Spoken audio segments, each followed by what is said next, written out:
पिछले वीडियो में हमने आपसे पूछा था कि हाल ही में फ्रेंडशिप कप पिकलबॉल प्रतियोगिता में ओवरऑल चैंपियनशिप का खिताब बिहार ने किस राज्य को हराकर जीता है।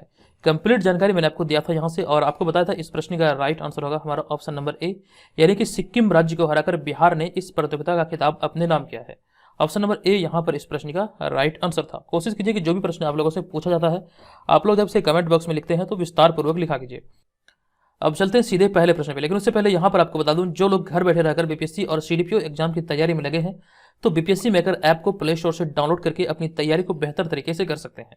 इस ऐप के माध्यम से आपकी तैयारी बेहतर तरीके से होगी। इसके माध्यम से आप यहां पर टेस्ट में भाग ले पाएंगे। यहां पर आपको दो माध्यम में टेस्ट मिलता है, एक तो होता है ऑफलाइन, एक होता है ऑनलाइन। तो यहाँ पर आपको पीडीएफ भी मिलेगा और साथ ही साथ ऑनलाइन टेस्ट भी आपको प्रोवाइड किया जाएगा। और इसके अतिरिक्त जो भी हमारे स्टडी मटेरियल है जैसे करंट अफेयर्स, बिहार जीके वगैरह, ये सभी आपको यहाँ पर इस ऐप के माध्यम से प्रोवाइड किया जाएगा। तो जो लोग इसे मतलब अभी तक डाउनलोड नहीं किए हैं तो डाउनलोड करके इसमें पार्टिसिपेट कर सकते हैं और अपनी तैयारी का आकलन कर सकते हैं कि आगामी एग्जाम को देखते हुए, जो कि एग्जाम 23 जनवरी 2022 को आयोजित होगा, तो इस एग्जाम को देखते हुए आपकी तैयारी किस स्तर की है, तो यहाँ से आप अच्छी तरह से अपनी आकलन कर सकते हैं। चलिए इस चीज का ध्यान रखिएगा। अब यहाँ पर चलते हैं सीधे पहले प्रश्न पे। अब यहाँ पर आज का हमारा पहला प्रश्न है, हाल ही में भागलपुर मंदार हिल से दुमका रेलखंड तक राज्य की कौन सी पहली बिजली से चलने वाली ट्रेन का संचालन किया जाएगा। ये घोषणा भी हाल ही में किया गया था और इस मतलब अगर हम बात करें इस एक्सप्रेस की या फिर इस ट्रेन की तो इसका नाम है कवि गुरु एक्सप्रेस, यानी कि ऑप्शन नंबर बी यहाँ पर इस प्रश्न का हमारा राइट आंसर होगा। अब यहाँ पर आपको इस प्रश्न के बारे में बता दूं कि हाल ही की घोषणा के अनुसार भागलपुर मंदार हिल से दुमका रेलखंड तक चलने वाली कवि गुरु एक्सप्रेस राज्य की पहली बिजली से चलने वाली ट्रेन होगी। ये आपको यहाँ से ध्यान रखना, ऑप्शन नंबर बी इस प्रश्न का राइट आंसर होगा। अब यहाँ पे हमने अगले पॉइंट लिखा कि हाल ही में भागलपुर के जीआई टैग प्राप्त जर्दालू आम को ब्रिटेन निर्यात किया गया था। चूंकि यहाँ पे चर्चा हो रही है भागलपुर मंदार हिल की, तो यहाँ से आपको ये भी ध्यान रखना कि भागलपुर के जो मतलब कह सकते हैं प्रसिद्ध जो आम है जर्दालू आम, ये जीआई टैग प्राप्त आम है जो कि 2018 में से जीआई टैग दिया गया था और अभी हाल ही में ये आम को ब्रिटेन निर्यात किया गया था। अब यहाँ पे हम लोग चर्चा कर रहे हैं मंदार की, तो मंदार रोपवे बिहार का दूसरा रोपवे है। इस बारे में पहले भी मैंने आपको जानकारी दिया था और ये बिहार के बांका जिले में है। अब यहाँ पर आपको बता दूं कि हाल ही में सितंबर 2021 में नीतीश कुमार ने बांका जिले में बिहार के दूसरे रोपवे मंदार रोपवे का उद्घाटन किया था। हालांकि इसका जो शिलान्यास किया गया था, यह शिलान्यास का जो कार्य हुआ था ये तत्कालीन मुख्यमंत्री जीतन राम मांझी के द्वारा किया गया था। अब यहाँ पर आपको ये ध्यान रखना कि मंदार रोपवे जो है ये बिहार के बांका जिले में है। और आपको ये भी बता दूं कि बिहार में 9 प्रमंडल है जिनमें कि भागलपुर भी एक प्रमंडल है और भागलपुर प्रमंडल जो है बिहार का सबसे छोटा प्रमंडल है जिनमें कि 2 जिले मात्र हैं। और ये 2 जिले कौन कौन है, एक तो है भागलपुर, दूसरा है बांका और यहीं पर ये मंदार रोपवे है जो कि बिहार का दूसरा रोपवे है। पहला रोपवे राजगीर में है। ये कंप्लीट जानकारी यहाँ से आपको याद रखना है। अब यहाँ पर हम चलते हैं दूसरे प्रश्न पे। हमारा दूसरा प्रश्न है कि हाल ही में जारी की गई स्वतंत्र think tank Indian police foundation की रिपोर्ट के अनुसार पुलिसिंग में देश भर में बिहार कितने पायदान पर है। पुलिसिंग के मामले में देश भर में बिहार पुलिस की रैंकिंग क्या है। ये जो रिपोर्ट अभी हाल ही में जारी की गई, इस रिपोर्ट के अनुसार बिहार की रैंकिंग है अंतिम, यानी कि सबसे अंतिम स्थान पर है बिहार। तो ऑप्शन नंबर डी यहाँ पर इस प्रश्न का राइट आंसर होगा। अब यहाँ पर आपको इस प्रश्न के बारे में विस्तार पूर्वक बता दूं कि हाल ही में स्वतंत्र think tank Indian police foundation ने सभी राज्यों की पुलिस को लेकर सर्वे किया है और इस सर्वे में बिहार और यूपी की पुलिस को सबसे खराब बताया गया है और वहीं पर दक्षिणी राज्यों और पूर्वोत्तर राज्यों ने इस सर्वे में अच्छा प्रदर्शन किया है। अगर यहाँ पर हम इन सभी राज्यों की बात करें तो इंडियन पुलिस फाउंडेशन की स्मार्ट पुलिसिंग इंडेक्स में 5 सबसे अच्छे राज्यों में आंध्र प्रदेश, तेलंगाना, असम, केरल और सिक्किम शामिल रहे हैं और वहीं पर बिहार, उत्तर प्रदेश, छत्तीसगढ़, झारखंड और पंजाब इस इंडेक्स में सबसे निचले स्थान पर रहा है। सबसे अंतिम जो स्थान है यह है बिहार का, दूसरा अंतिम स्थान है उत्तर प्रदेश का, तीसरा सबसे अंतिम स्थान है छत्तीसगढ़, चौथा झारखंड और 5वां पंजाब। ये कुल मिला के जो 5 राज्य सबसे अंतिम मतलब स्थान पर है। चलिए यहाँ पर बात आई है बिहार पुलिस की। तो बिहार पुलिस के बारे में एक प्रश्न मैंने आपको कुछ दिन पहले बताया था जिसमें मैंने चर्चा किया था कि एक रिपोर्ट के अनुसार बिहार में महिला पुलिस की संख्या सर्वाधिक बताई गई थी। पूरे भारत की अगर हम बात करें तो सर्वाधिक महिला पुलिस की जो संख्या है ये बिहार में है। अब ये मुझे आप कमेंट करके बताइए कि ये किस रिपोर्ट में ये सारी बातें कही गई थी। अब यहाँ पर मैं देखता हूँ कितने लोगों को ये याद है और कितने लोग ईमानदारी पूर्वक यहाँ पर इस मतलब सीरीज को फॉलो करते हैं, तो आप लोग मुझे कमेंट करके जरूर बताइएगा। अब यहाँ पर हम चलते हैं अगले प्रश्न पे। हमारा अगला होगा तीसरा प्रश्न। यह प्रश्न हाल ही में राज्य के उद्योग मंत्री ने किसके तर्ज पर दरभंगा हाट बनाने का निर्णय लिया है। राज्य का अर्थ यहाँ पर है बिहार, तो बिहार राज्य के उद्योग मंत्री ने किसके तर्ज पर दरभंगा हाट बनाने का निर्णय लिया है। सबसे पहले यहाँ पर आपको यह ध्यान रखना, बिहार राज्य के जो उद्योग मंत्री हैं यह है शाहनवाज हुसैन और आपको यहाँ पर प्रश्न पूछा जा रहा है किसके तर्ज पर दरभंगा हाट बनाने का निर्णय लिया है। तो ऑप्शन नंबर ए यहाँ पर इस प्रश्न का राइट आंसर का दिल्ली हाट के तर्ज पर। अब यहाँ पर आपको बता दूं कि उद्योग मंत्री शाहनवाज हुसैन के अनुसार दिल्ली हाट की तर्ज पर दरभंगा में दरभंगा महाराज के पोखर के चारों तरफ हाट बनाया जाएगा और यहाँ पर आपको ये भी ध्यान रखना है, पोखर में कवि कोकिल विद्यापति की भव्य प्रतिमा स्थापित होगी। और यहाँ पर हमने एक एक्स्ट्रा फैक्ट को ऐड किया है कि हाल ही में दरभंगा में मिट्टी की खुदाई के दौरान हरिहर की प्राचीन मूर्ति मिली है। ये सारी जानकारी यहाँ से आपको ध्यान रखना, इस तरह के प्रश्न आपसे एग्जाम में पूछे जा सकते हैं। अब यहाँ पे हमारा होगा चौथा प्रश्न।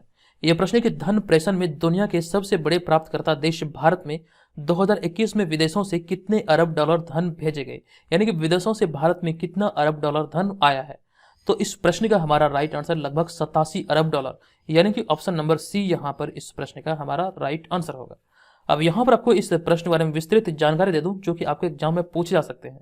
तो विश्व बैंक के अनुसार धन प्रेषण के मामले में दुनिया के सबसे बड़े प्राप्तकर्ता देश भारत में 2021 में विदेशों से 87 अरब डॉलर धन भेजे गए हैं, जिसमें से 20% से अधिक जो निधि है ये अमेरिका से भेजी गई है। आपको ये ध्यान रखना, इस मामले में भारत टॉप पर है। और वहीं पर एक बात यहाँ पे मैंने और लिखा है कि विश्व बैंक ने अपनी रिपोर्ट में कहा है कि भारत के बाद चीन, मैक्सिको, फिलीपींस और मिस्र का स्थान है। यानी कहने का तात्पर्य यह है कि दूसरे स्थान पर क्रमशः चीन, तीसरे स्थान पर मैक्सिको, चौथे स्थान पर फिलीपींस और पांचवें स्थान पर इस मामले में मिस्र है। और यहाँ पे हमने ये लिखा है कि इस रिपोर्ट में कहा गया कि भारत में धन प्रेषण 2022 में 3% बढ़कर 89.6 अरब डॉलर होने का अनुमान है। ये आंकलन किया गया है कि 2022 में ये बढ़ सकता है और ये बढ़कर 89.6% हो सकता है। और आपको यहाँ पर ये ध्यान रखना, ये आंकलन जो किया गया है, ये जो रिपोर्ट जारी किया गया है, ये विश्व बैंक के द्वारा जारी किया गया है। अब यहाँ पर बात आई है विश्व बैंक की, तो विश्व बैंक की स्थापना कब हुई है, इसका मुख्यालय कहाँ, ये दो बहुत ही ज़्यादा इंपॉर्टेंट पॉइंट है, यहाँ से आपके प्रश्न बनते हैं। तो विश्व बैंक की स्थापना 1944 में हुई थी और इसका जो मुख्यालय है ये वाशिंगटन डीसी में है। अब यहाँ पर आपको ये ध्यान रखना है, विश्व बैंक की स्थापना भले ही 1944 में हुई थी, लेकिन ये कार्य करना प्रारंभ किया था 1945 से। अब यहाँ पर हम चलेंगे पांचवें प्रश्न पे। हमारा पांचवा प्रश्न है कि हाल ही में किस शहर में भारत का पहला मत्स्य पालन व्यवसाय इंक्यूबेटर लॉन्च किया गया है। इंपॉर्टेंट प्रश्न है और यह भी जो लॉन्च हुआ है हरियाणा के गुरुग्राम में लॉन्च हुआ है। तो ऑप्शन नंबर ए यहाँ पर इस प्रश्न का राइट आंसर होगा। अब यहाँ पर आपको इस प्रश्न के बारे में विस्तार से बता दूं कि हरियाणा के गुरुग्राम में हाल ही में भारत का पहला मत्स्य पालन व्यवसाय इंक्यूबेटर लॉन्च किया गया है।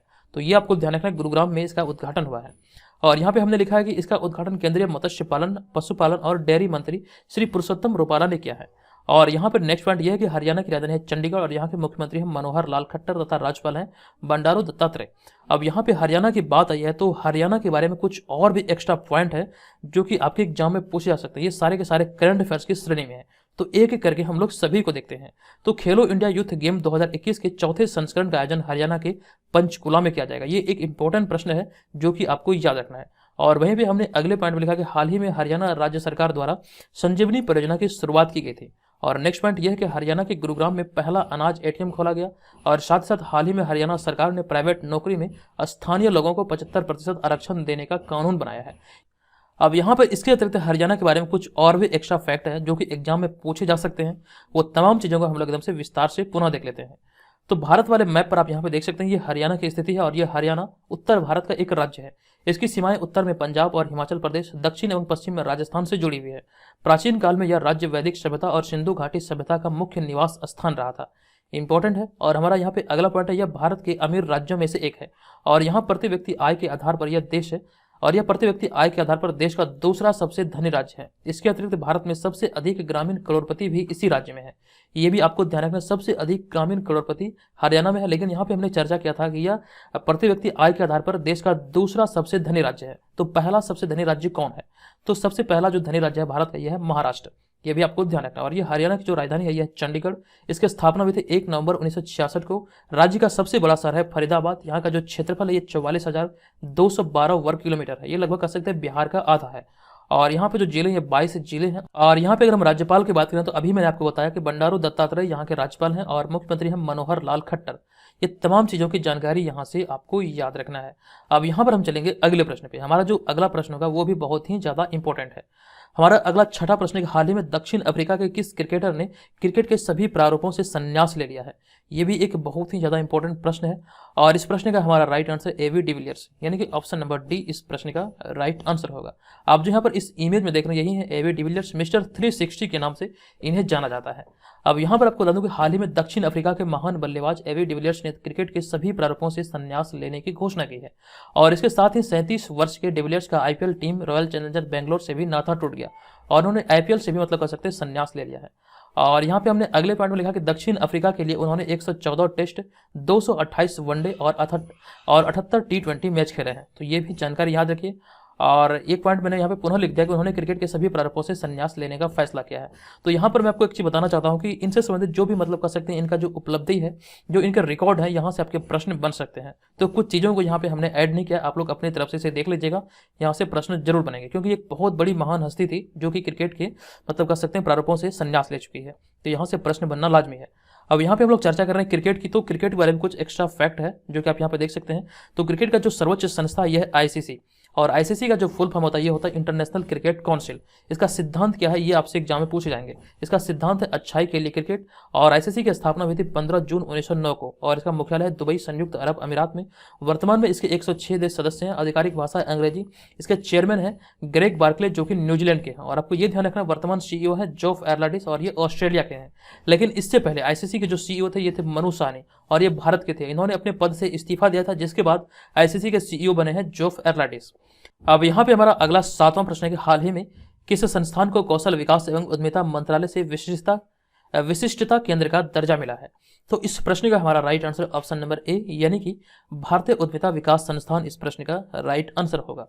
अब यहाँ पर आपको इस प्रश्न पर बता दूं कि भारतीय उद्यमिता विकास संस्थान यानी कि ईडीआईआई को कौशल विकास एवं उद्यमिता मंत्रालय से विशिष्टता केंद्र का दर्जा मिला है। ये शब्द थोड़ा सा मेरे जुबान में फंसता है बार बार, विशिष्टता केंद्र का दर्जा मिला है, ये आपको यहाँ पर ध्यान रखना। ये मतलब इसका जो राइट आंसर ये है भारतीय उद्यमिता विकास संस्थान, और ये कहाँ पर स्थित है? ये अहमदाबाद में स्थित है। तो यहाँ पर अगले पॉइंट में हमने कुछ और चीज़ों को लिखा है कि अहमदाबाद की इस संस्थान ने कहा है, या फिर इसकी जानकारी के अनुसार उसने किगाली में रवांडा भारत उद्यमिता विकास केंद्र स्थापित किया है, जिसका दोनों देशों की सरकारों के बीच व्यवस्था के तहत 15 नवंबर को उद्घाटन हुआ है, यानी कि 15 नवंबर 2021 को इसका उद्घाटन हुआ है। तो यहां से आपको ये ध्यान रखना किगाली में यानी कि रवांडा में, ये मतलब कर सकते हैं दोनों देशों के सहयोग से 15 नवंबर 2021 को इसका उद्घाटन हुआ है, ये आपको यहां से ध्यान रखना है। अब यहाँ पे हमारा अगला पॉइंट है कि वर्तमान में ईडीआईआई अर्थात भारतीय उद्यमिता विकास संस्थान के महानिदेशक हैं सुनील शुक्ला, और भारतीय उद्यमिता विकास संस्थान एक संस्था है जिसकी स्थापना भारत में उद्यमिता को प्रोत्साहित करने हेतु 1983 में किया गया था, और इसका मुख्यालय गुजरात के अहमदाबाद में स्थित है। तो ये सारी चीज़ों को यहाँ से आप ध्यान रखेंगे। अब यहाँ पर हम चलेंगे अगले प्रश्न पे। हमारा अगला होगा 8वां प्रश्न। ये प्रश्न कि विश्व शौचालय दिवस कब मनाया जाता है? इस प्रश्न का हमारा right answer option number C, यानी कि 19 नवंबर को प्रत्येक वर्ष विश्व शौचालय दिवस मनाया जाता है। अब यहाँ पे मैं आपको इस प्रश्न के बारे में बता दूं कि 19 नवंबर को हर वर्ष विश्व शौचालय दिवस के रूप में मनाया जाता है, और यह दिवस वैश्विक स्वच्छता संकट से निपटने के लिए मनाया जाता है, जो कि आपको ये ध्यान रखना कि वर्ष 2020 में एक एनजीओ वर्ल्ड टॉयलेट ऑर्गेनाइजेशन की स्थापना करने वाले सिंगापुर के जैक सिम ने एक निश्चित पहल के तहत वर्ल्ड टॉयलेट डे की शुरुआत की थी। यानी आपको यहाँ पर यह ध्यान रखना है कि ऑर्गेनाइजेशन का जो नाम है या फिर एनजीओ का जो नाम है यह वर्ल्ड टॉयलेट ऑर्गेनाइजेशन। तो इसके जो मतलब कर सकते हैं जो संस्थापक हैं जैक सिम ने 2001 में इसकी शुरुआत की थी वर्ल्ड शौचालय डे की। तो ये भी आपको यहाँ से ध्यान रखना है। और इस वर्ष 2021 का जो थीम है ये इंपॉर्टेंट है। इस वर्ष वर्ल्ड टॉयलेट डे की थीम है शौचालयों के मायने। अब यहाँ पर 19 नवंबर से संबंधित एक और पॉइंट है कि 19 नवंबर को ही अंतर्राष्ट्रीय पुरुष दिवस भी मनाया गया, और इसके अतिरिक्त 16 नवंबर को राष्ट्रीय प्रेस दिवस और 18 नवंबर को प्राकृतिक चिकित्सा दिवस मनाया गया। ये तमाम चीज़ों को आप अपनी कॉपी में नोट कर लीजिए, और जो लोग से नोट नहीं कर सकते हैं तो बीपीएससी मेकर ऐप को डाउनलोड करके वहाँ से ये सारे पीडीएफ फाइल को आप प्राप्त कर सकते हैं डेली और मंथली बेसिस पे। अब यहाँ पे हमारा अगला होगा 9वां प्रश्न। अब यहाँ पे हमारा अगला प्रश्न, हाल ही में प्रधानमंत्री नरेंद्र मोदी ने कहा अल्ट्रा मेगा सोलर पार्क की आधारशिला रखी है? यह भी एक इंपॉर्टेंट प्रश्न है, और इस प्रश्न का हमारा राइट आंसर है ऑप्शन नंबर बी, यानी कि झांसी इस प्रश्न का राइट आंसर होगा। अब यहाँ पर आपको इस प्रश्न के बारे में बता दूं कि 19 नवंबर 2021 को प्रधानमंत्री मोदी ने झांसी में 600 मेगावाट के अल्ट्रा मेगा सोलर पार्क की आधारशिला रखी है। आप लोग बहुत सारी जगह पढ़े होंगे इसकी आधारशिला रखी गई है झांसी में, लेकिन जो इंपॉर्टेंट पॉइंट बनता है कि इसकी जो आधारशिला रखी गई है कितने मेगावाट की है, तो ये भी आपको ध्यान रखना। ये 600 मेगावाट के अल्ट्रा मेगा सोलर पार्क है की आधारशिला 19 नवंबर 2021 को प्रधानमंत्री नरेंद्र मोदी के द्वारा रखी गई है। और इसी में हमने अगले पॉइंट में लिखा है कदम बुंदेलखंड क्षेत्र को प्रचुर मात्रा में भूमि और सूर्य के प्रकाश के साथ राज्य को सौर ऊर्जा केंद्र में बदलने का प्रयास करेगा।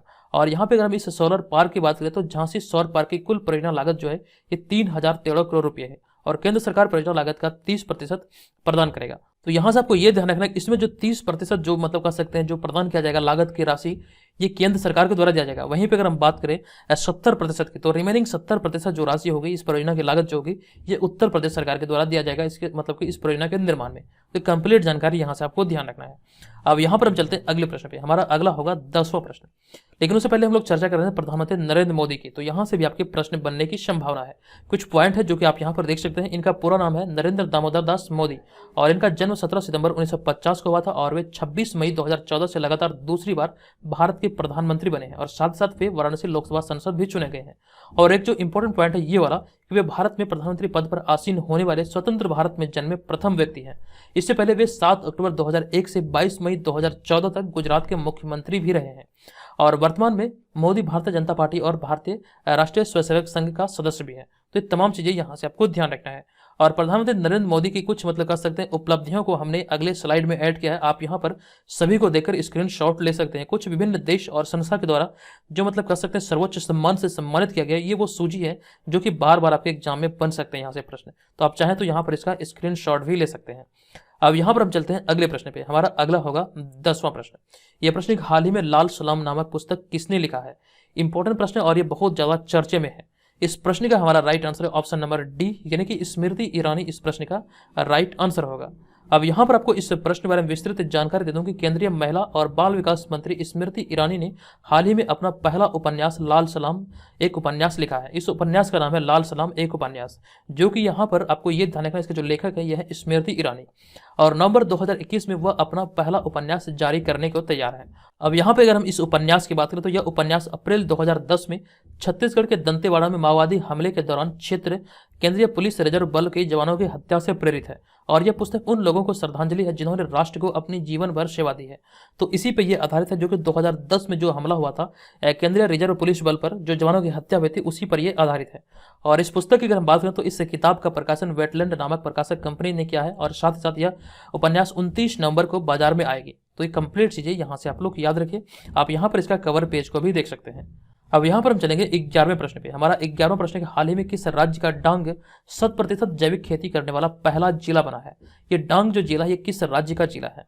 तो इस प्रश्न का राइट आंसर है हमारा ऑप्शन नंबर ए, यानी कि गुजरात इस प्रश्न का सही उत्तर होगा।